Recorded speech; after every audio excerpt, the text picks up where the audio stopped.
Boker Tov, Boker Om, Moadim le Simcha, on commence aujourd'hui, Be'ezrat Hashem, les halachot relatifs à Chol HaMoed. Sur les quelques jours à venir, nous détaillerons, Be'ezrat Hashem, les différentes règles relatives à cette période-là, qui est donc la période intermédiaire entre les premières fêtes et les deuxièmes fêtes de Pessah en l'occurrence, puisque nous sommes au milieu de la fête de Pessah. Ces halachot concernent aussi les Chol HaMoed de Sukkot.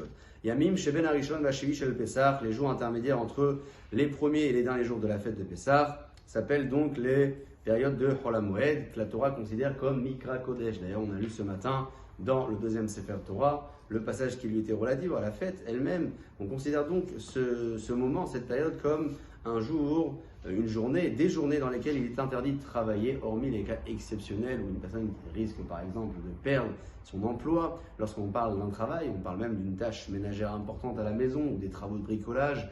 Tout cela, on ne le fera pas, sauf s'il y a ce qu'on appelle le davar ha'aved. On risque de perdre de l'argent, on risque de laisser une situation se détériorer si on ne l'arrange pas immédiatement. En dehors de ces cas, il sera interdit de travailler. Toujours en parlant de l'importance de Chol HaMoed, vous savez que on a l'habitude de porter des beaux vêtements, mais de l'honorer également à travers des bons plats, des repas composés de vin, de viande. On n'a pas assez mangé pendant les premiers jours. Il est bon donc d'en ajouter dans ces jours intermédiaires et de s'en réjouir. Une personne qui s'est tellement réjouie de la période de Chol HaMoed et qui a prié la prière de Yom Tov par erreur au lieu de celle de Chol HaMoed, est-ce qu'elle est acquittée ou non?